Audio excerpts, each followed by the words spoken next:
start. We have read the first para, so I'll quickly go through it. I think it'll be easy, so no problem. We know the divine teacher. He is the avatar. We see the human disciple. It remains to form a clear conception of the doctrine. What is the Gita saying? What is Sri Krishna telling Arjuna, who is refusing to fight, refusing to fulfill his Swadharma? Okay. Rangada, can you help me with the page, please? Oh yes, we are beginning the 4th chapter, the core of the teaching. Okay. Very easy. Get it, and then we'll start. Yeah. Got it? Yeah. Okay. So he's saying we know the divine teacher. There's a whole chapter on the divine teacher and the human disciple. Just remember that the human disciple, he is not someone who is already doing yoga. He is someone who is ready to understand the yogic principles. But he is an ordinary man. Okay? He is a Kshatriya and he has got his own values. So the point of saying this again and again is that the Gita is not something meant only for yogis. It is something meant for everyday life, how to lead your life. Okay? That's the important part, because in the end of the message of the Gita, Sri Aurobindo says that the Gita is telling everybody. The ordinary man, Gita says, go to dharma, start doing your dharma. Okay, very simple. Go to the temple, okay, worship the divine, understand the right, be moral, okay. Then the one who is already moral, the Gita says, go to a spiritual level. Okay. So the one who is already at a spiritual level, he tells them to not reject the physical world and work in the physical world. And loka sangrahanartham. That means to increase the and loka hite. You should be doing work for the mankind. Okay. Then the one who is already at that level, the last one that Sri Aurobindo supplies, that we have to take the evolution forward. Okay. So that's why the core of the teaching is so important. Let's see what he says. We know the divine teacher, we see the human disciple. It remains to form a clear conception of the doctrine. A clear conception fastening upon the essential idea, the central heart of the teaching, is especially necessary here because the Gita, with its rich and many-sided thought, its synthetical grasp of different aspects of the spiritual life, and the fluent, winding motion of its argument, lends itself, even more than other scriptures, to one-sided misrepresentations born of a partisan intellectuality, because it recommends karma yoga, bhakti yoga, vijnana yoga, and there are many who say, oh, Gita is saying karma yoga, Gita is saying no, bhakti yoga. Partisan, whatever you want, you prefer, you are saying that the Gita is saying that, but no. So they are saying it actually is misrepresented when you say that. It is synthetical. It is recommending all the things. Wide. Look at the fluent winding motion of its argument. It covers all the aspects. Okay. The unconscious or half-conscious resting of fact and word and idea to suit a preconceived notion or the doctrine or principle of one's preference is recognized by Indian logicians as one of the most fruitful sources of fallacy. Okay? In other words, your vital has got a preference and your mind will support that. This is what happens 99% of the time with ordinary human beings. Okay? Even when you see something wrong, you will support your friend. Okay? So it is your attachment to not only to people but to ideas, and you will import that attachment into your argument. So simply saying this is a very, very common flaw in logic. Okay? The unconscious or half conscious. You may be conscious or so maybe half conscious. Because if you are fully conscious, you won't do it. You will recognize. So unconscious or half conscious, resting. To rest means to extract with force and violence. To extract something with force and violence. This is rest. Okay, to resting of what?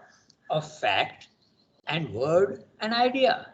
All these things you are pulling out and giving it a particular meaning which it does not have, to suit a preconceived notion or the doctrine or principle of one's preference, is recognized by Indian logicians as one of the most fruitful sources of fallacy. This is very, very often. Those who are logically minded do make this mistake. It's very common. That's what I've been saying. Okay, so and it is perhaps the one which it is most difficult for even the most conscientious thinker to avoid, to, to not let the vital and your preferences enter into your argument. Be absolutely, remain, your mind should be completely free from the requirements of vital and body. Then you won't make a mistake. For the human reason is incapable of always playing the detective upon itself. In this respect, its very nature to seize upon some partial conclusion, idea, principle, become its partisan and make it the key to all truth. And it has an infinite faculty of doubling upon itself. Okay, doubling upon itself, so as to avoid detecting in its operations this necessary and cherished weakness. Doubling upon yourself means it comes back to your own. It doesn't go out and look for truth. Okay, it insists. Doubling upon itself, you are insisting on your own idea. You're coming back into yourself. Okay? So as to avoid detecting its operations, this necessary and cherished weakness.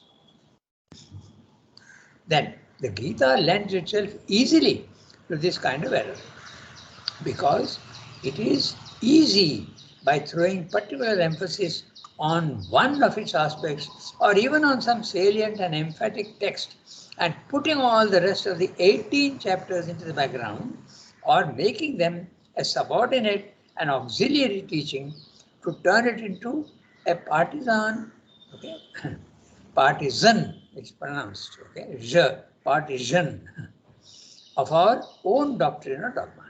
In other words, he's saying that and you will see later on that he says that even Bal Gangadhar Tilak insisted on the Gita being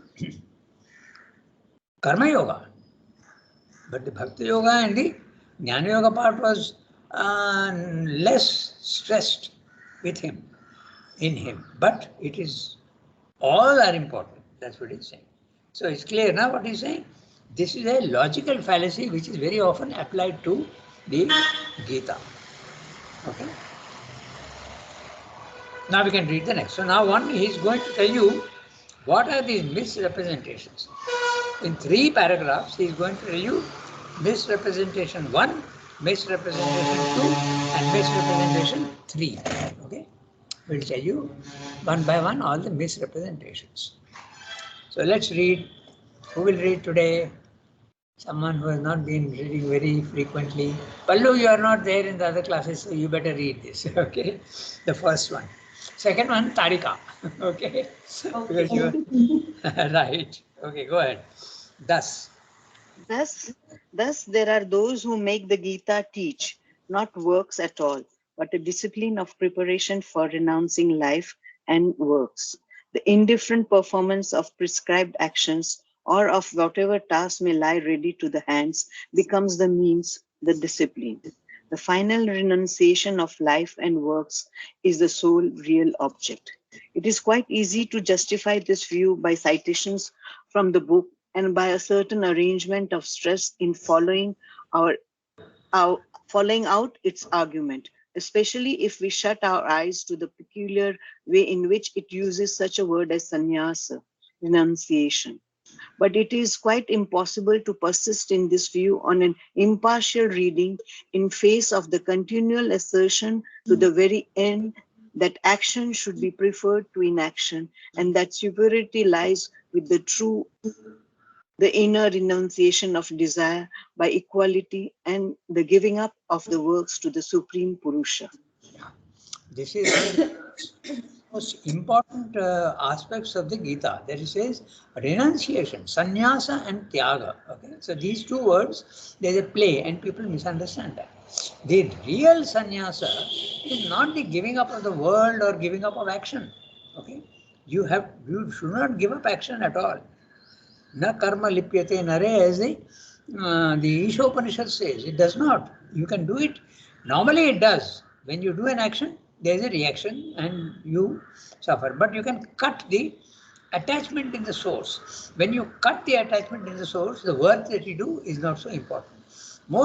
Sometimes it is necessary, Sri Aurobindo says, to even give up the physical action. Okay? If you are a doctor, for instance, or a politician, you need not give it up normally. You try and cut the attachment to things in your own self. Then the work you can continue to do.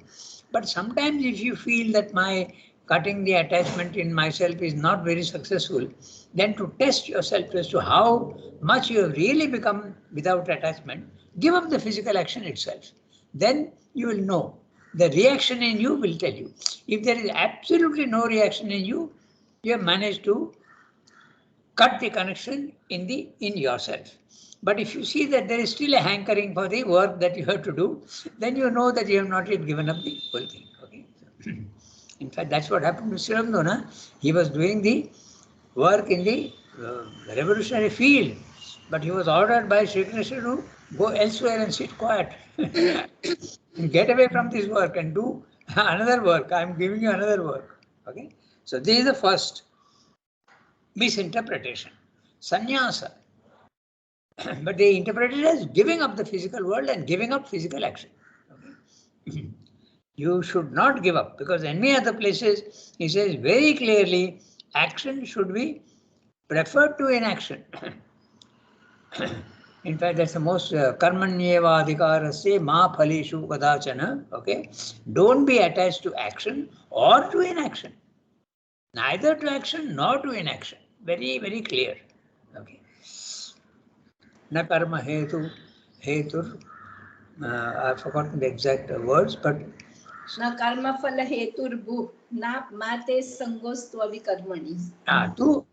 Sango na akarmani. You should not even have a attachment to sangha is attachment, and to non-action. That also you should not have. So this is the first misinterpretation. Second para and the second misinterpretation. So giving up the physical world is often, people say, recommended by the Gita. It is not. We read the next one. Others again speak. Tarika, your image is coming partly. Adjust your camera. Yeah, just a minute. Okay, No, now, my okay, don't worry. Go ahead. Read the next.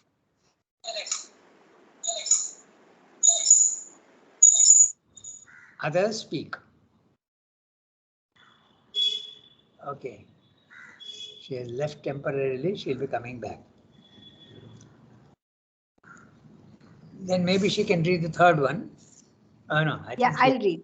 Okay, go ahead. Others again speak.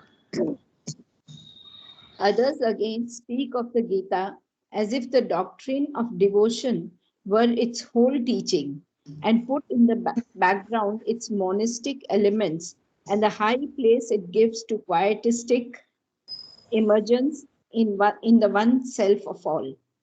And undoubtedly, its emphasis on devotion, its insistence on the aspect of the divine as Lord and Purusha, and its doctrine of the Purushottama, the supreme being, who is superior both to the mutable being and to the immutable, and who is what in his relation to the world we know as God, are the most striking and among the most vital elements of the Gita.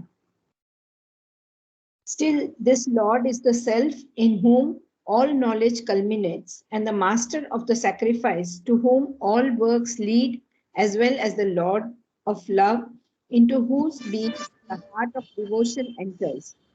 And the Gita preserves a perfectly equal balance, emphasizing now knowledge now works, now devotion, but for the purposes of the immediate trend of the thought, not with any absolute separate preference of one over the others. He in whom all three meet and become one. He is the Supreme Being, the Purushottama. Yeah. So this is the other mistake that they make, that oh, Gita is recommending bhakti, most important aspect. No, not necessarily. Because the Gita, as he says, now it is stressing knowledge, now it is stressing works, okay? Now it is stressing devotion. So this is the misinterpretation. When you have got bhakti, you worship the divine in his physical, his personal form. Okay? But the other one, the one in which you go to the self and you are plunged in knowledge and the impersonal aspect of the divine, that also there is an opposition, because in one there is emotion, in the other there is no emotion. You only have knowledge. Okay? The emotions don't come into the picture at all. It can, it's not that it can't. It depends on the individual. But normally, the ascetic is interested only in the knowledge aspect, Jnana Yoga. So, Jnana Yoga and Karma Yoga, the Bhakti Yoga are often pitted against each other as enemies. They are really not. They can be completely harmonious with each other if you worship the divine in a personal manner, but not at the lower level, at the highest level. That's a Purushottama. We again go on stressing the three aspects. No? When you are in the physical world, you are in ignorance, that's level number one. Level number two, the spiritual planes of consciousness, where you get normally knowledge. Okay? And when you go to the third level, which is the supermind or the Purushottama, or instead of those words, he prefers the word Ishvara. Okay? That is the where you combine the personal aspect and the impersonal aspect. There, all the contraries are completely harmonized. Okay, so that's the second misinterpretation. First misinterpretation, give up the physical works. Okay. Second misinterpretation, don't worry about knowledge and all that, worry about the bhakti. Devotion is the most important. Now we come to the third. Sure. Rangada, one Yes. question. What is the mutable being, B capital? Okay, mutable being is in the our level, the first level, because everything in the physical world is moving. Na? As I told you, remember some 2-3 principles which you have to keep in mind very clearly. One, the highest is immutable, no movement at all. At the lower level, in our physical world, everything is mutable. There is no immutability in the physical world. Keep this very firmly in your mind. Okay? Even that table, which doesn't seem to be moving, is actually moving at the atomic level. Okay? So there is nothing that is completely stable. Okay? Rangada, can we say mutable being and immutable as Kshara and Akshara Purusha? Yes, absolutely. That is words that the Gita uses. The Kshara Purusha is when you are identified with your body, mind, life, and that's a mutable. When you are in the spiritual planes of consciousness, you are in the Akshara, because you are not, there is immutability.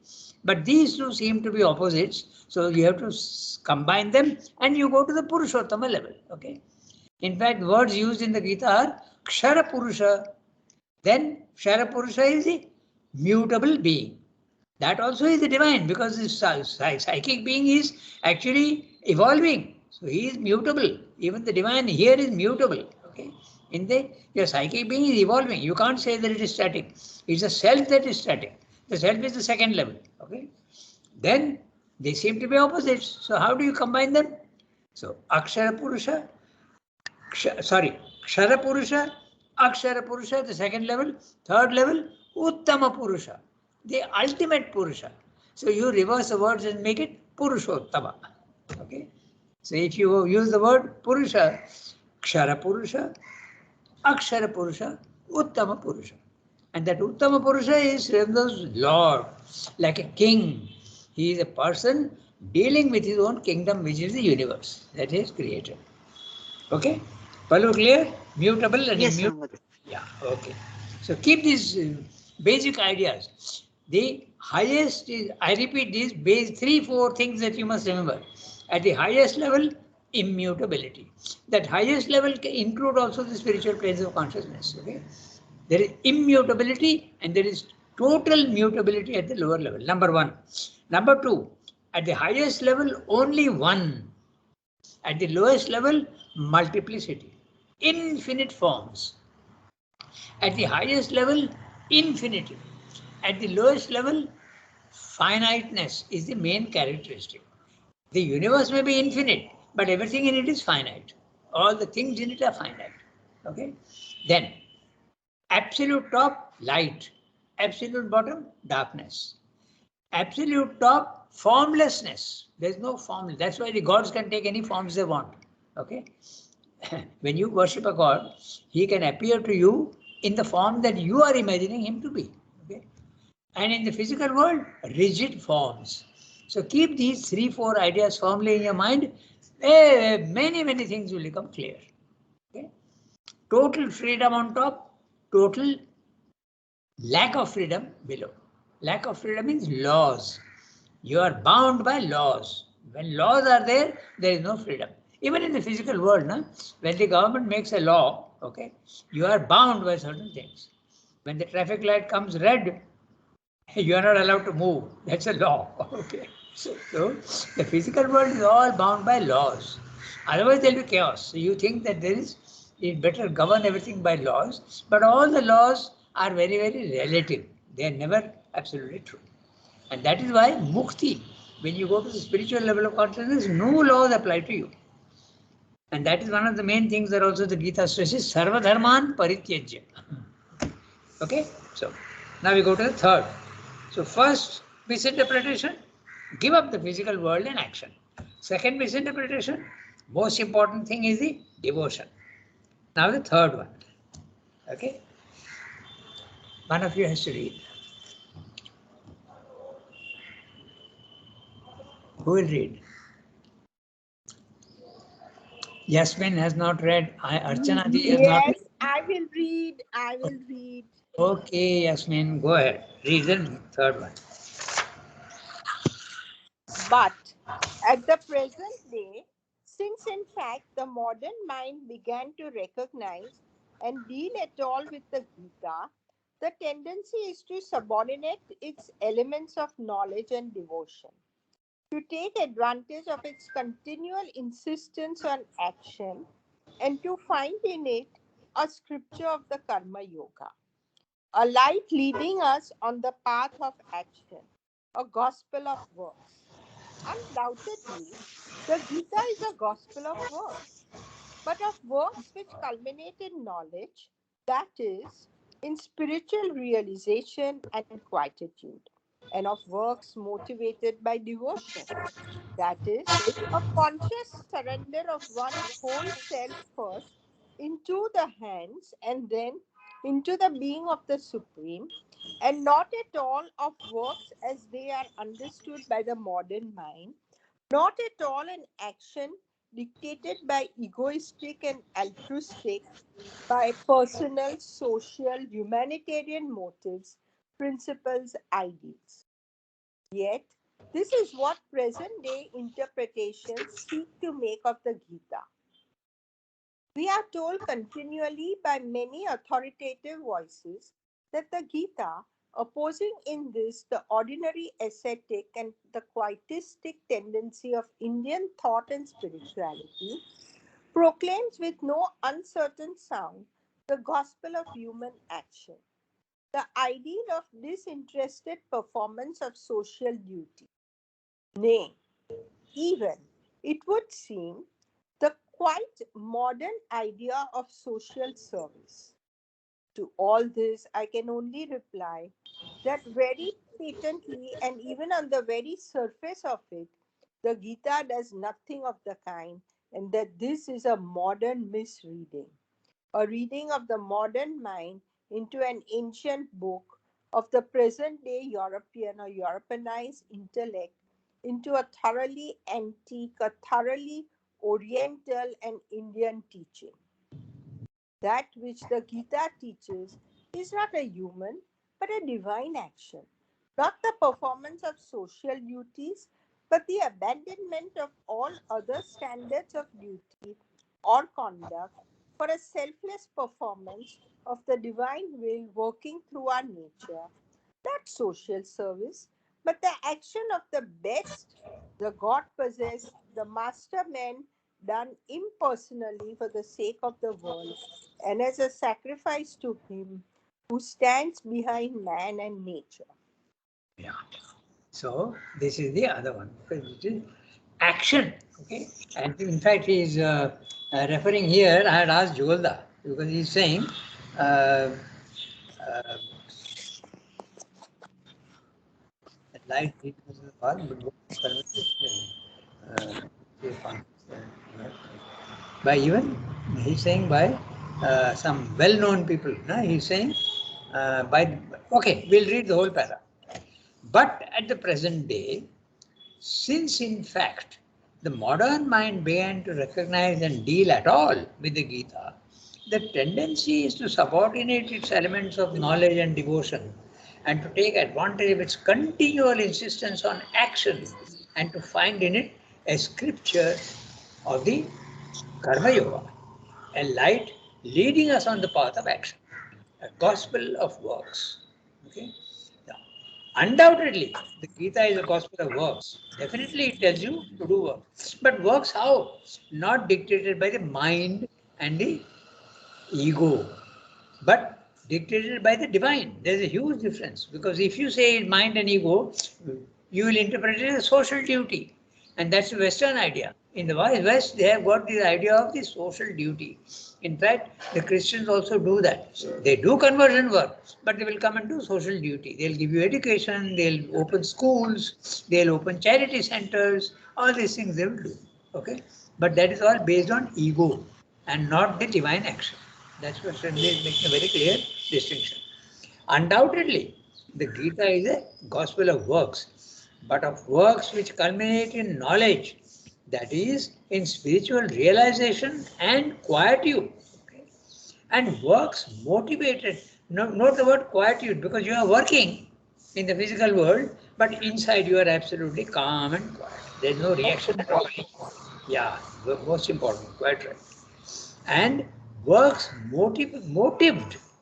Normally you would say motivated, motived by devotion. That is a conscious surrender of one's whole self, first into the hands and then into the being of the divine. That's interesting. Then, in other words, first into the hands means you become a puppet in his hands. You obey him. But then afterwards, you become the divine. Then into the being of the divine, a perfect oneness with the divine. So there is no difference. In the first one, you are an instrument. In the second one, you yourself become the divine. Okay? Not at all of works as they are understood by the modern mind. The modern mind understands it by charity, philanthropy, social service. Okay, where there is a flood, go and help them. Where there is a plague, go and help them. This sort of thing. That's fine. It's not that it should not be done, but it's not a spiritual action. That's exactly the point. No one is saying that you should not do social work. If you are at a level where social work is important to you, by all means do it, because you are not at a spiritual level. But that doesn't mean to say this is spiritual work. This is a confusion that very often comes. Okay? Very often you will see film stars claiming that I live a spiritual life. In other words, they are just concentrating a little and doing puja maybe once a day, and that becomes a spiritual life. Okay, so it's not that at all. Social work and philanthropy and altruism is not spiritual. It is usually 90% of the time it is based on ego. You get satisfaction out of it. You get egoistic satisfaction out of it. Now, an interesting question arises: can you do social work without an ego? Of course, it is possible, but it must be dictated by the divine. If the divine tells you do social work, then you will obey the divine. But it should not be dictated by the ego and the mind. That's the important part. Nobody is condemning social work, but it is not spiritual action if it is based on the ego. Okay? Very clear. So, it's a conscious surrender of one's whole being, first into the hands and then into the being of the Supreme. And not at all of works as they are understood by the modern mind, not at all an action dictated by egoistic and altruistic, even philanthropy, okay, by personal, social, humanitarian motives. It's very good, but it's not necessary at all. Okay, so in fact, in America also they had what once they called a Peace Corps. Okay, they used to come and do all sorts of works in the other poorer countries. So all this is fine. There is no problem, but it is not spiritual. Principles, humanitarian motives, principles, ideals. Yet this is what present day interpretations seek to make of the Gita. We are told continually by many authoritative voices that the Gita, opposing in this the ordinary ascetic and pietistic tendency of Indian thought and spirituality, proclaims with no uncertain sound the gospel of human action. Continue to do human action. The ideal of disinterested performance of social duties. Okay? Do social duties. Nay, even it would seem the quite modern ideal of social service. To all this I can only reply. By the way, by many authoritative voices in the Gita. So I had asked Jugalda, who is this authoritative voice who says that the Gita is only Karma Yoga? So he told me it is, I have not verified because I have not read, but he said it is Bal Gangadhar Tilak. Okay? So Tilak was a great man, no doubt, but his interpretation of the Gita may have been a little faulty. Okay. Okay, so he was a very fine, he was a collaborator with Sri Aurobindo in the revolutionary movement. Sri Aurobindo gave him very high praise. But yet his idea of the Gita may have been wrong. I'm not 100% sure. That's what Jugalda told me. By many authoritative voices, Bal Gangadhar Tilak. Okay, so opposing in this, I remember also once a young girl came from America, okay, and she was very Christian and she was very, she was interested in spiritual life. And she had a talk with me, and I told her that the social service is not spirituality. She disagreed. She said, no, no, no, no, no. I have to do social work. It is selflessness and I have to do social work. So, fine. If you are inclined to do that by all means. Not necessarily a spiritual action. So, to all this, I can only reply. Now, this is very unusual for Sri Aurobindo. Normally, it does not say, I can only reply. But here is very, very categorical. My idea is different. To all this, I can only reply that very patently, and even on the very surface of it, the Gita does nothing of the kind. This is something, a language which Sri Aurobindo uses very unusual. He is never so categorical, okay? He is always suggestive in his ideas. But here is very, very categorical. Not only is saying I, but he is also saying Gita does nothing of the kind. And that this is a modern misreading, a reading of the modern mind into an ancient book of the present day European or Europeanized intellect, because that's what the Christians do. They believe in social service. Okay? They used to do that. Go into the, of course, the main intention of the Europeans were spread Christianity. But how do you spread that? With a little bit of good. Open schools, do charity work, okay, all these type of things. So present day European or Europeanized intellect into a thoroughly antique, very, very old, thoroughly Oriental and Indian teaching. That which the Gita teaches is not a human, but a divine action. All social work, humanitarian work, philanthropy, helping others is fine. But if it comes from the ego and you get a satisfaction of it, then it is not spiritual. Now, this is very interesting because I'll give you some examples and you'll see. It's a very interesting thing. There was a gentleman who came to the ashram and said, Mother, your school appears it needs a boarding, so I will give a lakh of rupees for starting a boarding, but maybe my name can come on the name plate on the outside the door. Okay, so this is very clearly charity, but with an egoistic attitude. Okay, so now there is somebody also, for instance, Amitabh Bachchan, he does a lot of social work quietly without telling anybody. Okay? That means apparently he is not taking any credit for it. There are people who say, I have fed today 100,000 people and let it be published in the newspapers. You are taking credit for it. But when this somebody does a work and says, I don't want any publicity, does it become a spiritual thing? No. There is inner satisfaction. Your ego Yes. you are praising yourself silently. Okay, so it's a very subtle thing. So this is so you can imagine how difficult it is to be absolutely selfless. Okay, so the Gita does nothing of the kind, and into an ancient uh, and that this is a modern misreading, a reading of the European mind into an ancient book, or the present day European or Europeanized intellect into a thoroughly Oriental Indian teaching. That which the Gita teaches is not human, not based on ego, but a divine action. You are only obeying the divine, and the divine can tell you to do things which you may not even approve of morally, but then you have to do it. Just like Sri Krishna is telling Arjuna, you can even kill your own grandfather and your own relatives. So you have to do it. It's a divine action. Not the performance of social duties, but the abandonment of all other standards of duty. We remind you of the Sarva Dharman Pariteja. Okay?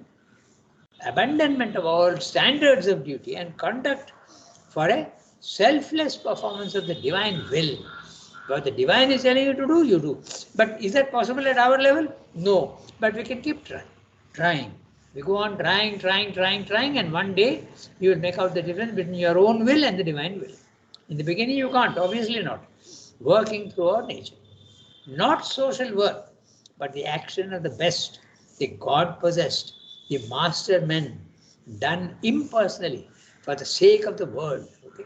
Now, for the sake of the world is a phrase used in the Gita. Okay? Sarva hita rate, sarva hita rate. This is the, you have to be for the good of the world. And loka sangrahan artham. These are the two phrases that the Gita uses. Sarvahita rata. That means you are engaged in the good of all for the sake of the world and as a sacrifice to him who stands behind man and nature. Okay. So man and nature. So you are stationed in the highest. So these are the three misinterpretations of the Gita. And Srimandra is saying you have to be careful that the Gita does nothing of the sort. Actually, it is encouraging all the aspects.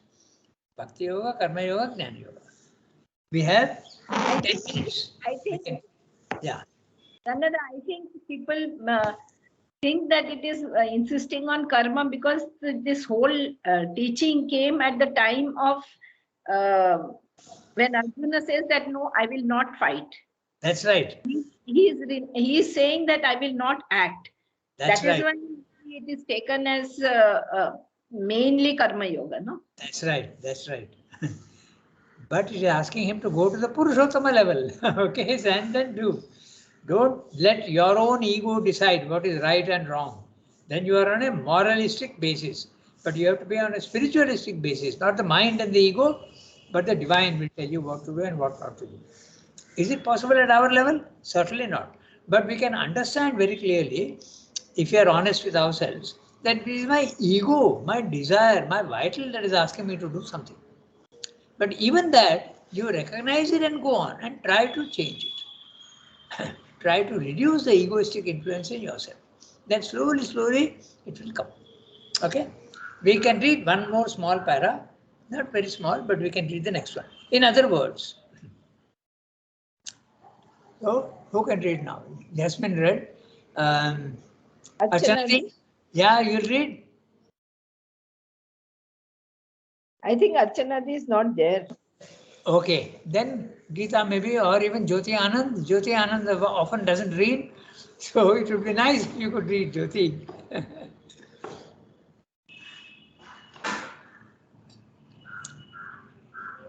Since the images are not there, I don't know if you are on the line. So if Jyoti also She is on the line but muted. no, but she may not be present at near the computer or whatever phone. So Gita can. Shilpa can read. Shilpa also can read, yeah.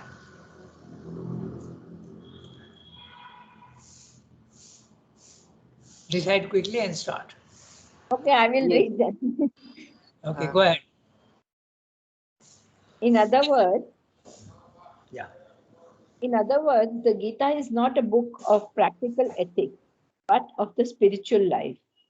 The modern mind is just now the European mind, such as it has become after having abandoned not only the philosophic idealism of the highest Greco Roman culture from which it started, but the Christian devotionalism of the Middle Ages. These it has replaced by or transmuted into a practical idealism and social, patriotic, and philanthropic devotion. It has got rid of God or kept him only for Sunday use and erected in his place man as its deity and society as its visible idol. At its best, it is practical, ethical, social, pragmatic, altruistic, humanitarian. Now, all these things are good, are especially needed at the present day, are part of the divine will, or they would not have become so dominant in humanity. Nor is there any reason why the divine man, the man who lives in the Brahmic consciousness, in the God being, should not be all of these things in his action. He will be, if they are if they are the best ideal of the age, the Yuga Dharma, and there is no yet higher ideal to be established, no great radical change to be effected. For he is, as the teacher points out to his disciple, the best who has to set the standard for others. And in fact, Arjuna is called upon to live according to the highest ideals of his age and the prevailing culture, but with knowledge, with understanding of that which lay behind, and not as ordinary men, with a following of the merely outward law and rule. Very clearly, he is giving you the difference between a spiritual life and a moral life. Moral life is fine. He's saying there's no problem with that. But it is not spirituality. And the Gita is not telling you to act through the moral, mental ideal. Act through the spiritual ideal, be a servant of the God and listen to what he's saying. Okay, so that's what he's saying. We can look at some of the words, it's interesting, but Srimad is very, very clear. So in other words, the Gita is not a book of practical ethics. Note the word ethics, morality. And morality is always made by the mind. Okay, it's a mind that sets standards of conduct. The mind, okay, you can't do this, you can't do that. Even all the the 10 commandments, they are all moral, okay, morality. Very useful for the animal man. You have to have morality. You can't steal, you can't tell lies, you can't do this, you can't do that, you can't hurt others. All these things are very, very obvious. So the one who has no standard at all, he has to be given morality. So that's the first standard. But morality is not the ultimate standard.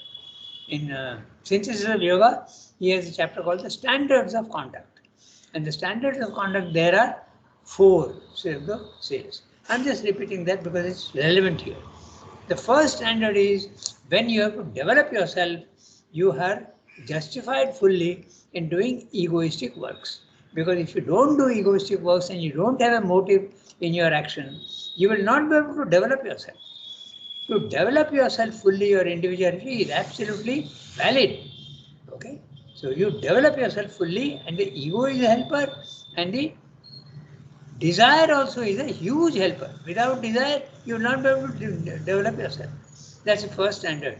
The second standard, when you are developing yourself, when you are doing egoistic works, okay, your ego may come in clash with somebody else. You will necessarily step on other people's toes. So there will be a clash. So morality steps in. Okay. Morality, social laws step in. You can't do this, you can't do that.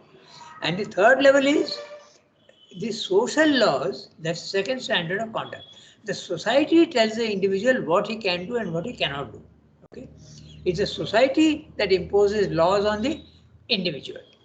The third standard of conduct is the individual is telling society what it should do and what should not do. That means the morality is coming from inside man. Okay. The second standard is society is telling you what to do and not to do. Maybe a good example is the traffic lights. Okay, very easy. You can't do this, you can't do that. You have to be, you can't, you have to subscribe to certain things which you can't play music at midnight. Okay. That's not a morality, it's a social standard. So that's the second standard. The third standard is moral. The second standard, society is telling the individual what he should do. The third standard is individual is telling society that these are the standards which we have to follow. Okay. And the last is the spiritual. All these standards you have to give up and follow only the divine commandment. That's basically what is the four standards of conduct. So here he is telling you that, okay, in other words, Gita is not a book of practical ethics. It is not morality, but a spiritual life. The modern mind is just now the European mind because it has conquered the world everywhere and everybody follows the European standards. Unfortunately, even today, in India also, in such a fantastic civilizational background, there are many, many Indians who are still subject to Western ideas. Unfortunately, okay, there is a movement against that now, but there is a lot of resistance also in India. Rangada, I have a question. When this individual telling the society, would it be things like liberty, equality, fraternity? Yes, also. Yes. Or all these path-breaking ideas like Marx at some point or French Revolution? That is more social ideas, na? No, but it comes from an individual. It comes from an individual, right? But it becomes, yeah. But morality. What would be the example of individual telling the society? The 10 Commandments. You can't steal. You can't. Of course, there is a overlapping of the social standards and the individual standards. There is an overlapping, but still there is a difference. Okay. Social standards, as I told you, okay, you can't play music at midnight to disturb your labor, or the traffic lights will tell you what you should do and what. There's nothing moral about it. It's only a social standard. Okay, you can do this, you can't do that. Okay, you have to pay your taxes. Okay, so that's again a social law. Nothing moral about it. But the morality is the individual who feels the truth within himself. That truth may be imperfect, but he is the one who tells you can't do. The 10 Commandments is the best example of morality. Okay. Okay. So I think we have to stop here. 8:35. So it's very clear what he's saying. The Gita is not recommending moral action. It is recommending spiritual action. What's the difference? Moral action is you yourself are deciding what is good and what is bad. Spiritual action, you are deciding nothing at all. You are making yourself absolutely calm and quiet and obeying the divine command. Possible? Not so easy. Very difficult. But that has to be done. Okay, we stop here today. Okay, so next time. Yeah. Merci beaucoup. Au revoir, Rangada. Okay. Au revoir, Tulamon. Nice day. Yeah, au revoir. Rangada will redo this para next week. Yeah, we can do that. We can do Au revoir, Marjundi. that. Au revoir, everybody. Page 28.